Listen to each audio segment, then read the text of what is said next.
नमस्कार, बहुत बहुत स्वागत है आप सभी का अनअकैडमी में। मेरा नाम है अतुल जैन। तो मैं आपके सामने लेकर आया हूं आज की एक बहुत बड़ी खबर, एक बहुत बड़ा समाचार। और इस समय दुनिया जो युद्धों से घिरी हुई है और कई सारे युद्ध जो चलते आ रहे हैं पिछले कई वर्षों से, जो समाप्त होने का नाम नहीं ले रहे, उन युद्धों की श्रृंखला में उनके समाप्त होने के पहले एक नए युद्ध का नाम जुड़ गया है। अब से कुछ घंटे पहले यह आधिकारिक तौर पर कंफर्म हो गया कि संयुक्त राज्य अमेरिका ने, यानी कि यूएसए ने, वेनेजुएला पर आधिकारिक तौर पर फॉर्मली एक हमला कर दिया है। इस हमले की आशंका, इस हमले का अंदेशा बहुत समय से था, जब से अमेरिका ने डायरेक्टली या इनडायरेक्टली वेनेजुएला पर अमेरिका में ड्रग्स भेजने का आरोप लगाना शुरू किया था। वेनेजुएला और कोलंबिया, ये दो देश ऐसे थे, इन पर अमेरिका लगातार आरोप लगा रहा था कि ये अमेरिका में ड्रग्स भेजने का प्रयास कर रहे हैं और उसके खिलाफ इनको चेतावनी दे रहा था। लेकिन ये सभी को कुछ कुछ अंदाजा था कि वास्तविक जो मुद्दा है वो ड्रग्स का नहीं है। वास्तविक मुद्दा यह है कि अमेरिका, संयुक्त राज्य अमेरिका जो है वो दक्षिणी अमेरिका यानी कि लैटिन अमेरिका पर अपनी पकड़ बनाना चाहता है और उसमें वेनेजुएला की जो निकोलस मादुरो की तानाशाही सरकार है उसको बदलना अमेरिका के एजेंडा में काफी ऊपर था। तो अब से कुछ घंटे पहले हमको यह जानकारी मिली कि जो वेनेजुएला की राजधानी है कैराकस, वहां पर कुछ बम धमाके सुने गए और उन बम धमाकों के बाद निकोलस मादुरो ने, वहां के राष्ट्रपति ने, आपातकाल की घोषणा कर दी, इमरजेंसी लगा दी। और इस इमरजेंसी के बाद जो है कुछ समय बाद अमेरिका ने भी यह कंफर्म कर दिया कि हम जो है वेनेजुएला पर ग्राउंड हमला कर रहे हैं, वहां पर हम हमला पूरी तरह से कर रहे हैं। अब से कुछ समय पहले, कुछ मिनटों पहले ही अमेरिका के राष्ट्रपति डोनाल्ड ट्रंप ने यह कहा है, यह एक वक्तव्य दिया है कि निकोलस मादुरो को गिरफ्तार कर लिया गया है। यह अभी तक याद रखिए, अभी कुछ अखबार ऐसा छाप रहे हैं कि डोनाल्ड ट्रंप का आधिकारिक वक्तव्य है, लेकिन अभी तक ये एग्जैक्टली हुआ है या नहीं हुआ, या फिर मादुरो को गिरफ्तार करके कहां लेकर जाया जा रहा है, यह अभी तक स्पष्ट नहीं हुआ है। लेकिन डोनाल्ड ट्रंप ने यह कहा है कि मादुरो को गिरफ्तार कर लिया गया है, उनकी पत्नी को गिरफ्तार कर लिया गया है और इनको वेनेजुएला के बाहर लेकर जाया जा रहा है। तो आइए एक बार हम चर्चा कर लेते हैं, एक बार समझ लेते हैं कि यह पूरा मामला है क्या। इसको एक बार समझ लेंगे तो हमको ज्यादा बेहतर तरीके से इस पूरे मामले की अंडरस्टैंडिंग हो जाएगी। आने वाले दिनों में यह मामला काफी हद तक न्यूज में रहने वाला है। चलिए, तो सबसे पहले शुरू करने के पहले आपको बता दूं भाई, अगर आप अपनी तैयारी अनअकैडमी के माध्यम से करना चाहते हैं, जिसमें अभी अभी मेरा एक बैच शुरू हुआ है इंडियन पॉलिटी का, याद रखिएगा, तो आपके पास एक बहुत ही बेहतरीन मौका है। अतुल जैन कोड आप लगाएं। इस बैच में आपको मैं इंडियन पॉलिटी पढ़ाऊंगा, मैं आपको इंडियन इकोनॉमी पढ़ाऊंगा, मैं आपको आईआर यानी कि इंटरनेशनल रिलेशंस पढ़ाऊंगा।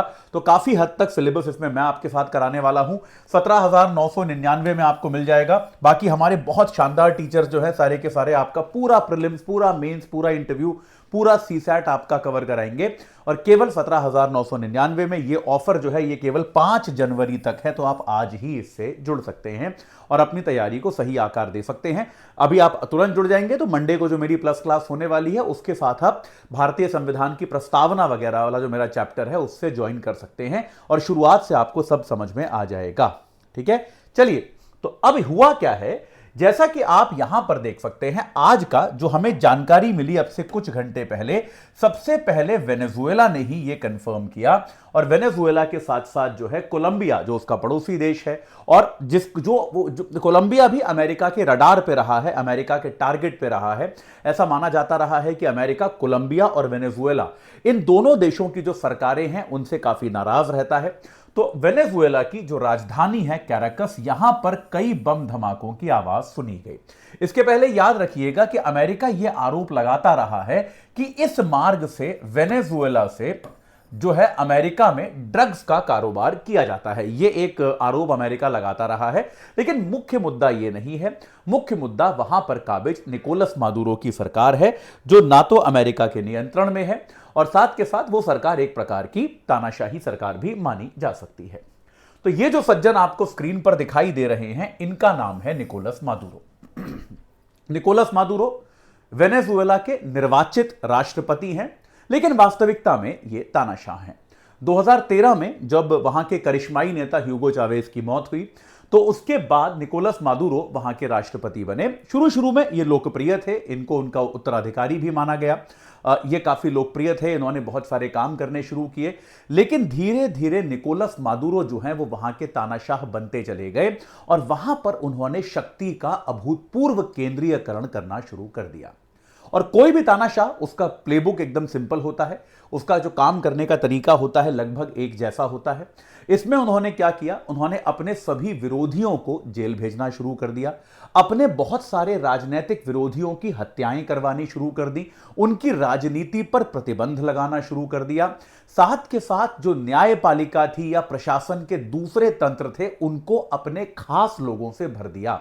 और इसके कारण क्या हो गया, निकोलस मादुरो की सरकार पूरी तरह से निरंकुश हो गई। उनकी सरकार जो है उन पर किसी तरह का कोई नियंत्रण नहीं रह गया और एक तरह से एक लोकतांत्रिक तरीके से चुनी हुई सरकार भी जो है वो एक तानाशाही सरकार में परिवर्तित हो गई। तो ऐसा करके उनका शासन प्रशासन चलता रहा। तो अभी क्या हुआ, कुछ समय पहले आप जानते हैं कि इनका एक 2024 में जब वहां पर इलेक्शन था, 2024 में जब वहां पर निर्वाचन होने वाला था, चुनाव होने वाला था, तो यह माना जा रहा था कि इस बार मादुरो की हालत बहुत खराब थी। यह माना जा रहा था कि भाई मादुरो इस चुनाव को नहीं जीत सकते, उनके खिलाफ बहुत माहौल था, भ्रष्टाचार के भारी आरोप थे, राजनीतिक हत्याओं के बहुत सारे आरोप थे। लेकिन और मतलब यह एक तरह से सबको पता था कि भाई इस इलेक्शन में मादुरो नहीं जीतने वाले। वोटिंग हुई, वोटिंग के बाद भी यह माना गया कि मादुरो ये चुनाव नहीं जीतने वाले, मादुरो ये चुनाव हारेंगे। लेकिन यह कहा गया कि मतगणना में वोटों की गिनती जिस तरह से की गई उसमें जबरदस्त रिगिंग की गई, जबरदस्त गड़बड़ी की गई और मादुरो को 56% बहुमत के साथ जीता हुआ घोषित कर दिया गया। तो मतलब ये अपने आप में बहुत ही अभूतपूर्व रिजल्ट था। आमतौर पे जितने भी अंतर्राष्ट्रीय पर्यवेक्षक थे, जितने भी दूसरे देश थे, यहां तक कि अर्जेंटीना और चिली जैसे देश जो कि साउथ अमेरिका में इनके मित्र माने, मतलब इस जिनकी वेनेजुएला से अच्छे संबंध माने जाते थे, उन सभी देशों ने इस परिणाम पर नाराजगी जताई और उन्होंने कहा कि यार ये तो शुद्ध फ्रॉड है, बिल्कुल फ्रॉड तरीका है इलेक्शन जीतने का। और कई सारे देशों ने तो मादुरो की सरकार से अपने संबंध तोड़ लिए।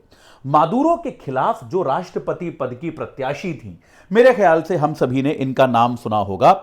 इनका नाम, ये जो महिला आपको यहां पर खड़ी दिखाई दे रही हैं, इनका नाम है Maria Corina मचादो। Maria Corina मचादो Maduro के खिलाफ राष्ट्रपति पद की प्रत्याशी थी और सभी का यह मानना था कि मारिया कोरिना मचादो ये इलेक्शन जीतने वाली हैं। लेकिन एक धोखाधड़ी के माध्यम से किसी तरीके से ये इलेक्शन जो है इनको लड़ने नहीं दिया गया, इनकी पार्टी को इसमें हरा दिया गया और उसके बाद मारिया कोरिना मचादो की जान को खतरा हो गया। इसलिए मारिया कोरिना मचादो जो है यह माना जाता है कि वो वेनेजुएला छोड़कर किसी अज्ञात जगह पर जाकर बस गई हैं और वहां से वो मादुरो के खिलाफ जो एक लोकतांत्रिक प्रक्रिया का एक विद्रोह चल रहा है, विरोध चल रहा है, उसका नेतृत्व कर रही हैं। वेनेजुएला में इस लंबी लड़ाई के लिए, ये जो लंबी लड़ाई मारिया कोरिना मचादो ने लड़ी है, इस लड़ाई के लिए उनको 2025 का नोबेल शांति पुरस्कार दिया गया। मारिया कोरिना मचादो जो हैं, मैं यहां नाम लिख देता हूं, इनको 2025 का नोबेल पुरस्कार दिया गया।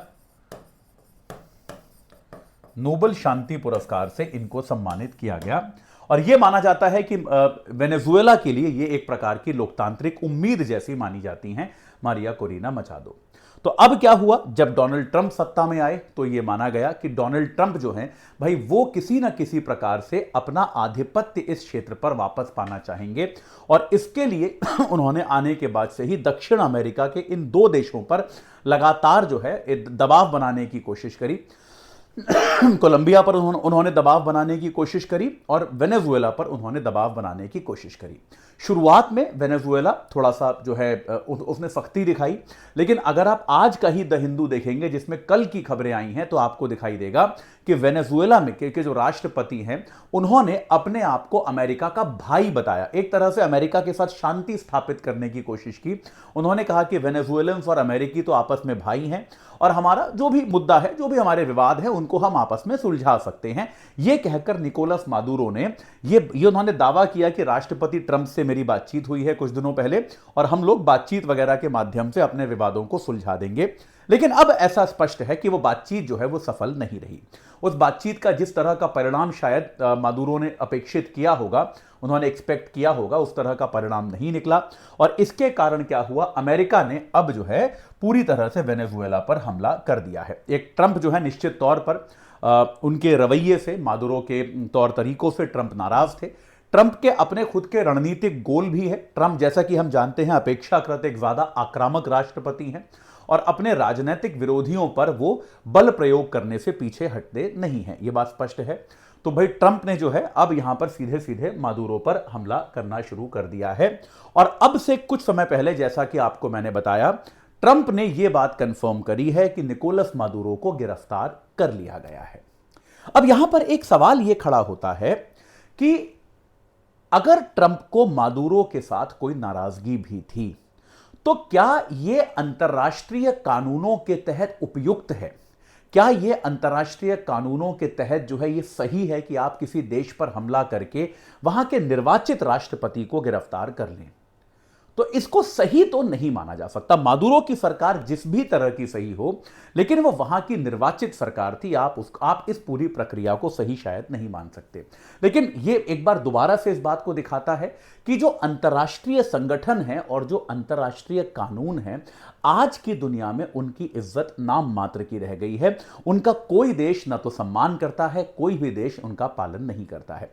जैसे अगर अमेरिका को ऐसा लगता भी था कि मादुरो अपने देश की जनता के साथ गलत कर रहे हैं, गैर कानूनी तरीके से चुनाव जीत कर आए हैं, तो अमेरिका इसकी शिकायत यूएन में कर सकता था और यूएन इस पर कोई कार्रवाई कर सकता था।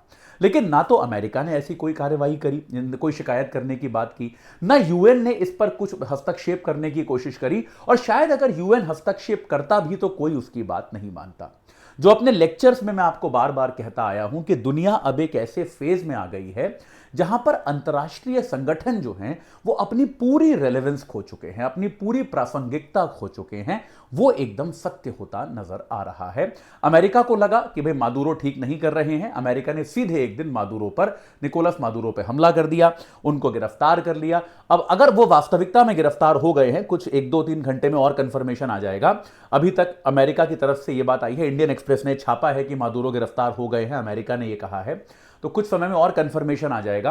तो उसके बाद निश्चित तौर पर यहां पर एक नई सरकार स्थापित की जाएगी। हो सकता है मारिया कोरिना मचादो को उसकी अध्यक्षता दी जाए।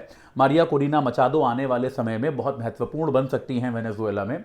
अगर ऐसा होता है तो भी जो अमेरिका की एक इमेज है कि अमेरिका बेसिकली देशों में सरकार बदलने के लिए ही हमला करता है, वो इमेज एक बार और मजबूत होती हुई नजर आएगी। अंतर्राष्ट्रीय कानून जो है वो निश्चित तौर पे इस मामले में उनकी धज्जियां उड़ाई गई हैं, इससे हम इनकार नहीं कर सकते। मादुरो ऑब्वियसली कोई बहुत महान नेता नहीं थे। मादुरो ऑब्वियसली एक तानाशाह थे। उनकी सरकार गलत तरीके से बनी थी, गलत तरीके से चल रही थी। लेकिन उनको हटाने के लिए ये जो युद्ध की प्रक्रिया अपनाई गई है, ये एक बहुत सही परंपरा स्थापित नहीं करती है। खैर चलिए, तो अब क्या हुआ है भाई, मादुरो गिरफ्तार हो गए हैं ऐसा कहा जा रहा है। मादुरो की सरकार अगर अभी नहीं भी हुए हैं तो भी इस बात की संभावना ना के बराबर है कि वेनेजुएला की जो सेना है या उनके जो आर्म्ड फोर्सेस हैं वो अमेरिका का मुकाबला कर पाएंगे, इसकी संभावना ना के बराबर है।